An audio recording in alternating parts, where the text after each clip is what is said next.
आगे कवि करण से मिलने के लिए उसके घर आती है क्योंकि कवि को पता होता है कि उसकी वजह से करण को चोट लगी हुई है और उसके हाथों की पट्टी भी नहीं बदली गई होती है। तो कवि यहाँ पर करण के हाथों की पट्टी बदलने लगती है। तो करण को ये सब देखकर बहुत ही अच्छा लगता है और वो कवि को कहता है तुम्हें गिल्ट फील करने की कोई जरूरत नहीं है, ये सब तुम्हारी वजह से नहीं हुआ है, इसलिए खुद को ब्लेम करना बंद करो। तो कवि कहती है कैसे ना करूँ, क्योंकि ये सब तो मेरी वजह से ही हुआ है, अगर मैं बीच में नहीं आती तो तुम्हें ये चोट नहीं लगती। जब तुम्हें मेरी वजह से चोट लगी है तो उसकी जिम्मेदारी तो मुझे ही लेनी होगी ना। तो करण जब कवि के मुंह से ऐसी बातें सुनता है तो वो पूरी तरह से उसमें खो जाता है क्योंकि कवि काफी प्यारी लग रही होती है और यहाँ पर इन दोनों के बीच रोमांस स्टार्ट हो जाता है और यहाँ पर ये दोनों एक दूसरे को किस करने ही वाले होते हैं कि तब इधर से वही आ जाती है और उन दोनों को इतने करीब देखकर वो पूरी तरह से शॉक्ड हो जाती है और उसे पूरा यकीन हो जाता है कि इन दोनों के बीच पक्का कुछ ना कुछ जरूर चल रहा है जो ये लोग सबसे छुपा रहे हैं। इधर कवि भी अपनी फीलिंग्स को रोक लेती है और कहती है हम जो कर रहे हैं ये बिल्कुल भी ठीक नहीं है, मुझे यहाँ से जाना होगा वरना पता नहीं क्या हो जाएगा। तो करण उसे रोकता है और कहता है हम दोनों के बीच अभी अभी जो भी हुआ उस बात का मुझे कोई भी मलाल नहीं है क्योंकि मैं तुम्हें पसंद करता हूँ और पूरी जिंदगी मैं तुम्हें पसंद करता रहूंगा। तो कभी उसकी बातें सुन लेती है और घर वापस आ जाती है। तो घर वापस आने के बाद वो उसी किस के बारे में सोचती है और उसे सोचकर वो पूरी तरह से परेशान हो जाती है कि तभी उधर से वही और सुजाता भी आ जाती है उसकी वाट लगाने के लिए क्योंकि वही ने अपनी मॉम को उसके और करण के अफेयर के बारे में बता दिया होता है, जिस वजह से ये दोनों माँ बेटी मिलकर कवि को खूब खड़ी खोटी सुनाते हैं और उसे खूब बुरा भला कहते हैं और उसके और करण के रिश्ते पर सवाल भी उठाने लगते हैं, जिसे सुनकर कवि पूरी तरह से परेशान हो जाती है कि तभी वहाँ पर जॉन आ जाता है जो कवि की साइड लेता है और उन लोगों के सामने कवि के लिए स्टैंड लेता है और कहता है तुम लोगों का कोई हक नहीं बनता मेरी वाइफ इस तरह बुरा भला कहना और उसे इस तरह बेइज्जत करना। तो यहाँ पर भी चुप नहीं रहती और वो यहाँ पर जॉन को उस किस के बारे में बता देती है, जिसे सुनकर जॉन के होश तो उड़ जाते हैं पर यहाँ पर वो कुछ भी नहीं कहता, उल्टा उन लोगों का मुंह बंद कराने के लिए कहता है मुझे मेरी वाइफ पर पूरा भरोसा है कि वो मुझे कभी भी चीट नहीं करेगी, इसलिए ये आखिरी बार है कि मैं आप लोगों को वार्न कर रहा हूँ कि मेरी वाइफ के बारे में बुरा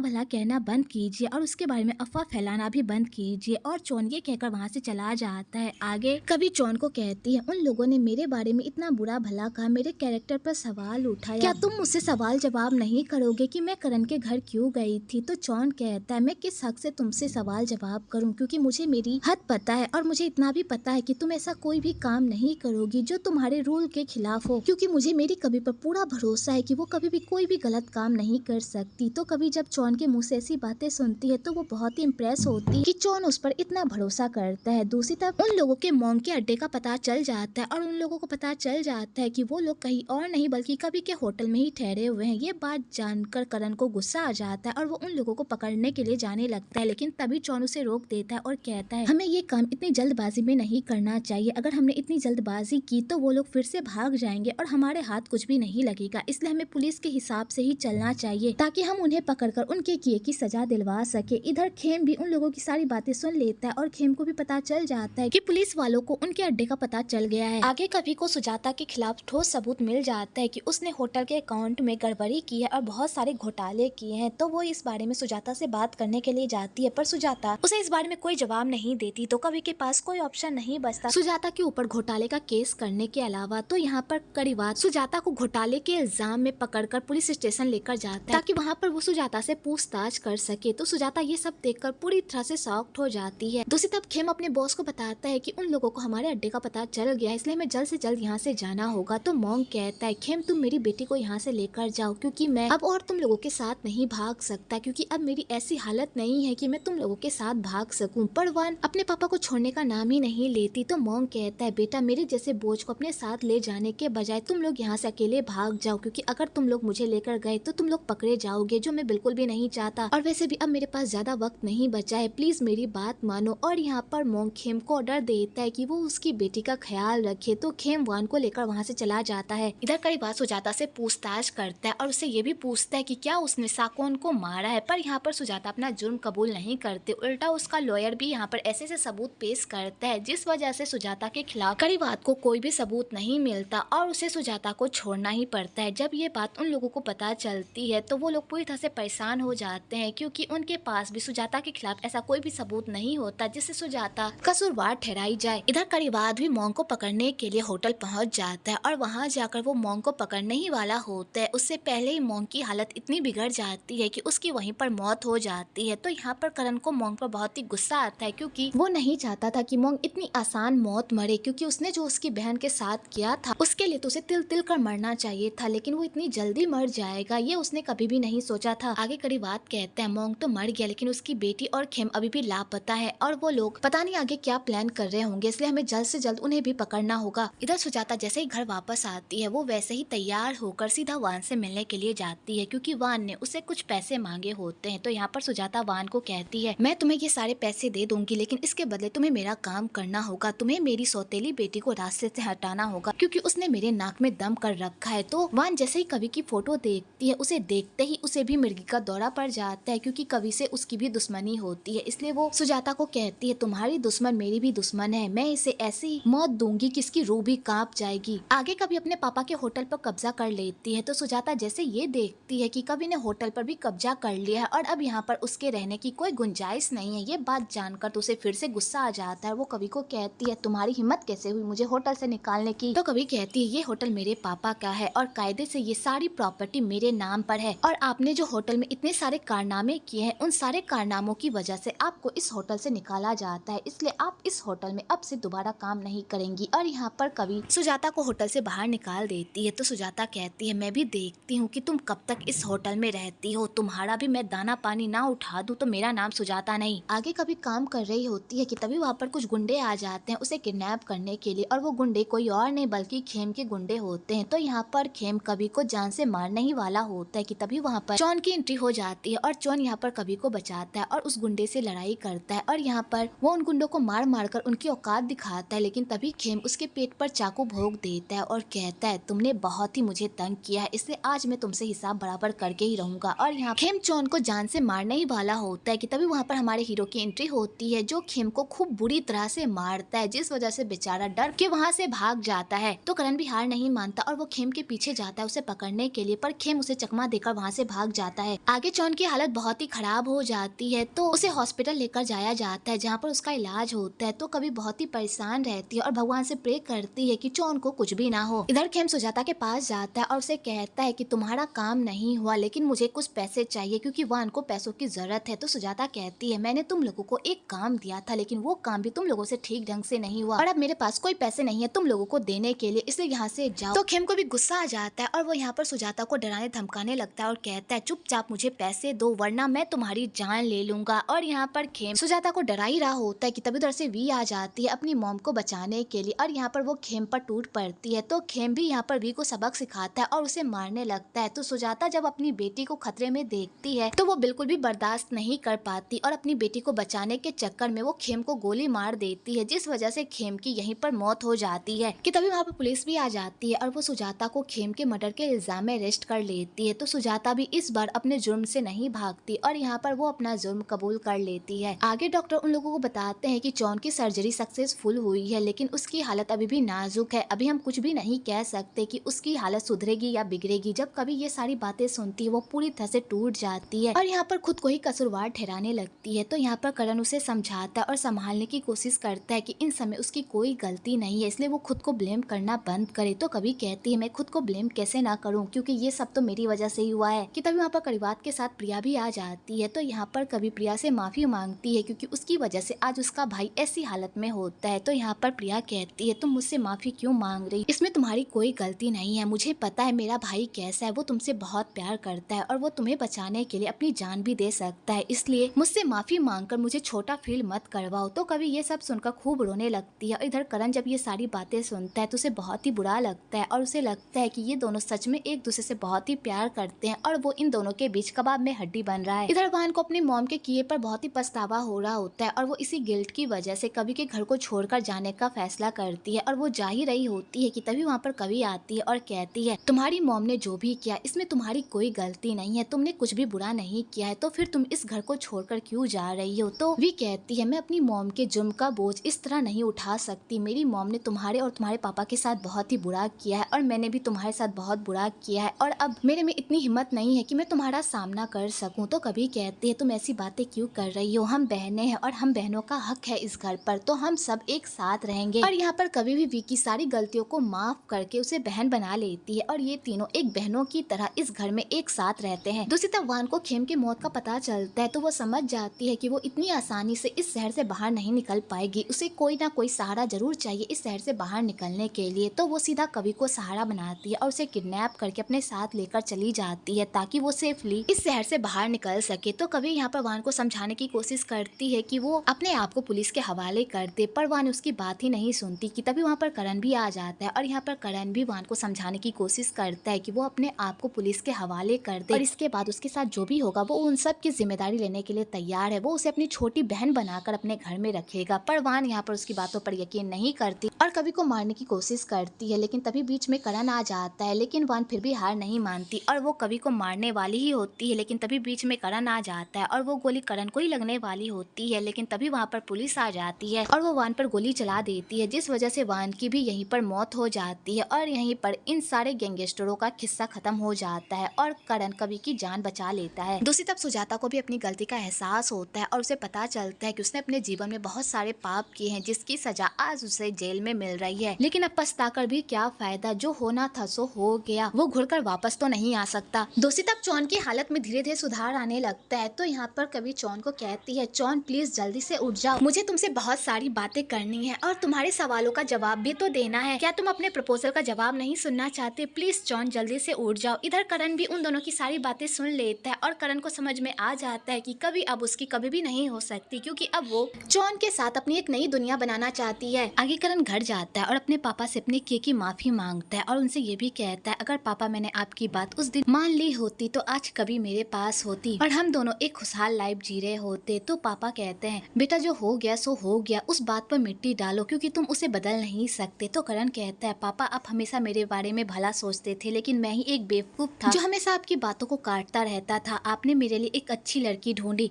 लेकिन मैंने खुद उस मौके पर लात मार दी। और यहाँ पर फाइनली इन दोनों बाप बेटे के सारे गिले शिकवे दूर हो जाते हैं और ये दोनों एक दूसरे को माफ कर देते हैं। आगे करण अपने पापा को बताता है कि वो गांव वापस जा रहा है तो उसके पापा कहते हैं अगर मैं तुम्हें यहाँ पर रोकूंगा तब भी तुम नहीं रुकोगे, क्योंकि मुझे पता है कि तुम्हारा यहाँ पर मन नहीं लगेगा, इसलिए तुम अपनी लाइफ में जो करना चाहते हो वो करो, मैं तुम्हें नहीं रोकूंगा। और अगले दिन करण गाँव वापस चला जाता है। आगे एक मंथ का लीप आ जाता है और चौन भी ठीक होकर घर वापस आ जाता है। दूसरी तरफ करीवाद भी प्रिया से अपने प्यार का इजहार कर देता है तो प्रिया भी उसके प्रपोजल को एक्सेप्ट कर लेती है क्योंकि वो भी करीवाद को पसंद करने लगी होती है। दूसरी तरफ कभी चौन को कहती है इतने दिन से तुम मुझसे एक ही सवाल पूछ रहे थे ना कि मैं तुम्हारे साथ अपनी नई लाइफ की शुरुआत करना चाहती हूँ या नहीं। मैं तुम्हारे साथ अपनी नई लाइफ की शुरुआत करना चाहती हूँ और तुम्हें एक मौका देना चाहती हूँ और तुम्हारे साथ अपनी पूरी लाइफ बिताना चाहती हूँ। तो चौन जब ये सारी बातें सुनता है तो उसकी खुशी का कोई ठिकाना ही नहीं रहता। पर कभी ये सारी बातें चौन को कह तो देती है पर वो अंदर ही अंदर घुट रही होती है क्योंकि वो चौन से प्यार नहीं करती बल्कि करण से प्यार करती है। पर वो चाहकर भी चौन का दिल नहीं तोड़ सकती क्योंकि चौन ने उसके लिए बहुत कुछ किया होता है। दूसरी तरफ करण कवि की याद में पूरी तरह से देवदास बन गया होता है। वो गांव में कम बल्कि जंगल में ज्यादा टाइम स्पेंड करता है ताकि वो कवि की यादों को याद करके खुलकर रो सके और खुद को स्ट्रॉन्ग बना सके, क्योंकि उसे पता होता है कि अब कभी चाहकर भी उसकी नहीं हो सकती। इधर कवि भी तिल तिल कर मर रही होती है और वो करण को याद करके उसके याद में आंसू बहा रही होती है। इधर चौन भी कवि की ऐसी हालत देखकर बहुत ही परेशान रहता है क्योंकि कवि अब पहले की तरह नहीं हंसती बल्कि अब तो वो चुपचाप रहने लगी होती है, जिस वजह से चौन भी परेशान रहता है। तो यहाँ पर प्रिया अपने भाई को सजेस्ट करती है कि आपको कवि को बाहर घुमाने ले जाना चाहिए ताकि उसका माहौल बदले और उसका मन भी, इस तरह आप दोनों करीब भी आ पाएंगे। तो चौन को प्रिया का आइडिया अच्छा लगता है और वो सीधा डायरेक्टली कवि को कहता है कि मैं चाहता हूँ कि हम दोनों बाहर घूमने चले, इससे तुम्हारा मूड भी फ्रेश हो जाएगा और तुम्हें अच्छा भी लगेगा। क्या हम हमारे गाँव चले, क्योंकि तुम्हें मेरा गाँव तो बहुत ही पसंद है ना। तो कवि कहती है गाँव छोड़कर तुम मुझे जहाँ भी ले चलो मैं वहाँ चलूंगी, लेकिन मैं उस गाँव नहीं जाना चाहती। तो चौन ये बात सुनकर पूरी तरह से शॉक्ड हो जाता है। तो चौन कहता है ठीक है अगर तुम गाँव नहीं जाना चाहती तो कोई बात नहीं, मैं तुम्हें फोर्स नहीं करूंगा। तो कभी कहती क्यों ना हम बाहर देश घूमने चले। तो चौन कहता है ठीक है मैं तुम्हें हमारे हनीमून पर बाहर ही घूमने लेकर चलूंगा। तो कभी कहती है ठीक है और वो वहाँ से चली जाती है। आगे अंकल भी चौन को समझाते हैं कि मुझे नहीं लगता कि कभी तुम्हारे साथ खुश है, क्योंकि कभी की हालत वैसी ही है जैसे मेरी है। जिस तरह मैं रंफा को याद करके सैड रहता हूँ कभी भी उसी तरह किसी को याद करके सैड रहती है। और ये बात अब तुम्हें बताने की तो जरूरत बिल्कुल भी नहीं है कि वो किसे मिस कर रही है। और यहाँ पर अंकल इनडायरेक्टली वे में चौन को ये समझाने की कोशिश करते हैं कि कभी उसके साथ खुश नहीं है, भले ही वो शरीर से उसके पास हो पर उसका दिल कहीं और है, और भले ही वो इस रिश्ते पर कितनी भी मेहनत कर ले पर ये रिश्ता कभी भी सक्सेसफुल नहीं होने वाला। तो जॉन जब ये सारी बातें सुनता है तो वो पूरी तरह से परेशान हो जाता है। आगे जॉन और कवि घूमने के लिए बाहर जाने लगते हैं, लेकिन तभी अचानक कवि की तबीयत खराब हो जाती है। लेकिन जब जब कवि को होश आता है तो वो अपने आप को उसी गांव में पाती है जिस गांव से वो दूर भाग रही होती है। तो वो जॉन से पूछती है कि मैं यहाँ पर क्या कर रही हूँ, मैंने तुम्हें कहा था ना कि मुझे इस गाँव नहीं आना, फिर तुम मुझे यहाँ क्यों लेकर आए। तो जॉन कहता है कभी इस गाँव से भागना बंद करो, मुझे पता है तुम इस गाँव से नहीं बल्कि उस इंसान से भाग रही हो जिसे तुम हर वक्त मिस करती हो। तो कभी कहती है जॉन तुम क्या बातें कर रहे हो। तो जॉन कहता है कभी प्लीज मेरी बातों को पूरा होने दो, मुझे पता है कि तुम मुझसे प्यार नहीं करती और ना ही तुम इस रिश्ते में खुश हो, तो मैं जबरदस्ती तुम्हें इस रिश्ते में नहीं रख सकता, क्योंकि मुझे पता है कि प्यार जबरदस्ती का नाम नहीं बल्कि दूसरों की खुशी में अपनी खुशी ढूंढना, और मुझे पता है कि तुम मेरे साथ खुश नहीं हो बल्कि तुम करण से प्यार करती हो और तुम उसी के साथ खुश रहोगी, इसलिए आज मैं तुम्हें इस रिश्ते से आजाद करता हूँ, इसलिए जाओ अपने प्यार के पास और उसे अपना लो पहले कि कहीं देर हो जाए। और यहाँ पर जॉन कवि को अपने रिश्ते से आजाद कर देता है। तो कवि जब जॉन के मुंह से ये सारी बातें सुनती है उसका दिल पूरी तरह से हल्का हो जाता है, पर वो डिसाइड नहीं कर पाती कि वो करण के पास जाए या ना जाए, और वो पूरी तरह से दुविधा में रहती है। तो बेचारे जॉन को ही कवि को उसके प्यार का एहसास दिलाना पड़ता है और सारे मेंबर्स मिलकर कवि को करण की तरफ भेजते हैं ताकि इन दोनों की सुलह हो पाए और ये दोनों अपनी लाइफ में आगे बढ़ पाए। और इन लोगों का प्लान पूरी तरह से सक्सेसफुल भी हो जाता है और कवि सीधा उसी जंगल में पहुंच जाती है जहाँ पर करण ठहरा हुआ होता है। आगे करण जब कवि को देखता है तो वो कवि को देखकर पूरी तरह से शॉक्ड हो जाता है और वो कवि से पूछता है तुम यहाँ पर क्या कर रही हो, तुम तो जॉन के साथ हनीमून पर जा रही थी ना। तो कवि कहती है तुम्हें इससे क्या, मैं हनीमून पर जा रही थी या नहीं।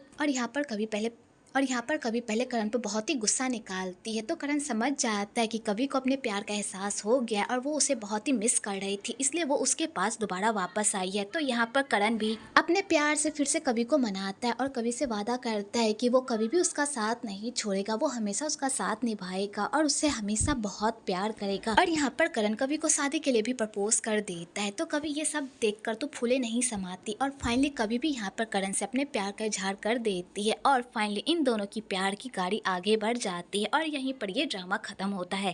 आपको ये ड्रामा कैसा लगा कमेंट में जरूर बताइएगा। और हाँ, मेरे चैनल को सब्सक्राइब करना बिल्कुल भी मत भूलिएगा ताकि आपको ऐसी ही रोमांटिक कहानी की स्टोरी देखने को मिले और आप लोग एंजॉय कर सके।